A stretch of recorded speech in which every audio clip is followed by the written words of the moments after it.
So Elon Musk wants to go to Mars. That's cool. I don't think we're going to set up a colony there because it's a dead world. On this paper, I have the location of Mars on the Wolynski-Taylor diagram. It's already posted to Vixar, so you guys will be able to see it. There it is, right below Venus and a little bit to the right. It's a small world. It's a dead world. It's vastly, vastly older than the Sun. It's older than Earth. It's older than Venus. It is an extremely old object. And just looking at it, geologically speaking, it just looks old. There's no surface activity that's available to host life with, because it's like almost like a vacuum in terms of, compared to the Earth's atmosphere. It's too cold on the surface. I know the soil is inhospitable for growing plants. It's toxic. And it's a dead world. It has no appreciable magnetic field to protect it from solar radiation. And it's just sitting there, and, well, that's basically it. It had water on it at one point. It obviously passed through the water world stages. And if you see the thickness of this, it just gives you a telltale sign that not all of them are exactly the same size as they evolved. So some are a little bit higher, some are a little bit lower, but they all have to be above that little black line right there, because that's the threshold where life form's at. If they scoot down here, Baz had given me another picture. I'll put that in the book. If they evolve too fast and they lose mass too fast and go right down here, and they enter into this yellow area, more like red for no-go zone, life won't form on them. And Mars just happened to be one of the ones that kept right above the top and skirted its way all the way down to where it currently is. So in essence, if you have an object that's that close to the Taylor threshold, it was closer to the Taylor threshold earlier in its life too. Meaning, when it was in ocean world stages, the oceans were smaller. Or when it was in Jupiter stages, it was less of a Jupiter-sized object, if that makes any sense. And when it was in Earth stages, it was a smaller Earth. So it had, guaranteed it had life on it. But once it started losing its large atmosphere, I'm guessing the atmosphere started to get lost a lot quicker. So I want to go ahead and make corrections for this in the future, but for now, that's where I'm putting Mars. Of course, all this can be corrected in the future, but I just want to get people the main idea of what's going on here. I think that's pretty straightforward. I also have another paper here, Lord Kelvin's Earth, a correction in the age of exoplanets. This is one of my more eclectic papers. I actually snipped pieces of a document online and I pasted it on there, as you can see, just to show where their minds were. As well, I wrote down on a sheet of paper and I scanned it and I put my explanation on there. You can read along. I'll link these papers to the bottom of the page of this video. But basically, what happened here is when Kelvin was determining the age of the Earth, he assumed, like everybody else, that the Earth started as a molten rock. A giant molten rock with the same mass, with about the same density, and no major appreciable atmosphere around it. So Earth, basically, as is its current size, and if it was molten, how long would it take for that molten Earth to get to where it is now? And he estimated it to be between 20 million or 100 million first, and then 20 million years.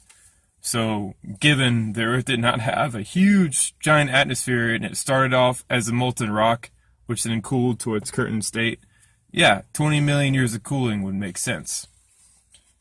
But here, we have a problem, because Earth did not form from molten rock beginnings only.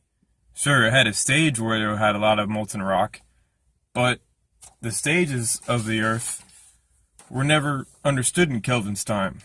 And all the scientists and researchers and mathematicians that were around Kelvin at the time, they didn't know either what the hell they were talking about, especially when it comes to what Earth actually was.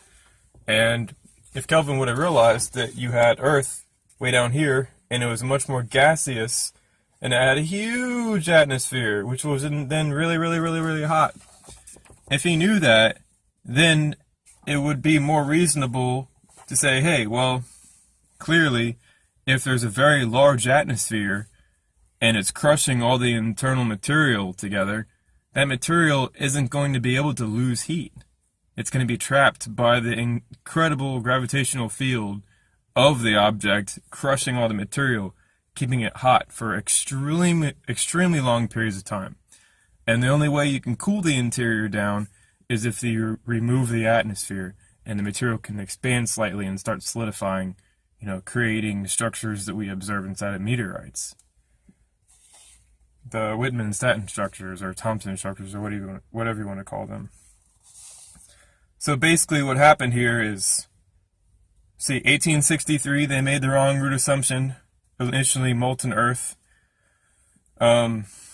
Birchfield, I link him too, you can go ahead and find if that document is anywhere. Birchfield also says, it imposed a straitjacket on studies of the Earth's evolution that cramped geological thinking for the rest of the century. He wrote that in 1975. It didn't cramp it. It just means that they were using wrong assumptions. So 1975, they still believe the Earth started as an initially molten structure. And even in 2018, they still believe Earth started as an initially molten structure. They don't realize the Earth was vastly different, much, much more energetic, and the layers of the Earth cooled at different rates. And that's basically it. And to really pay attention to the writing here, I think that's important to understand that it's not very difficult seeing where they go wrong. It's the little words that they use. Initially molten, straitjacket.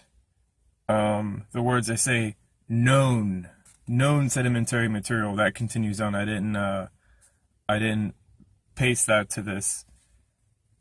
But you got to look for those, because when they say things like that, they're not being really genuine with their understanding. When they say known, it's no, more like unknown. And when they use words like straitjacket inside of a scientific paper, like it's saying people are crazy for believing that. No, Kelvin wasn't a crazy person.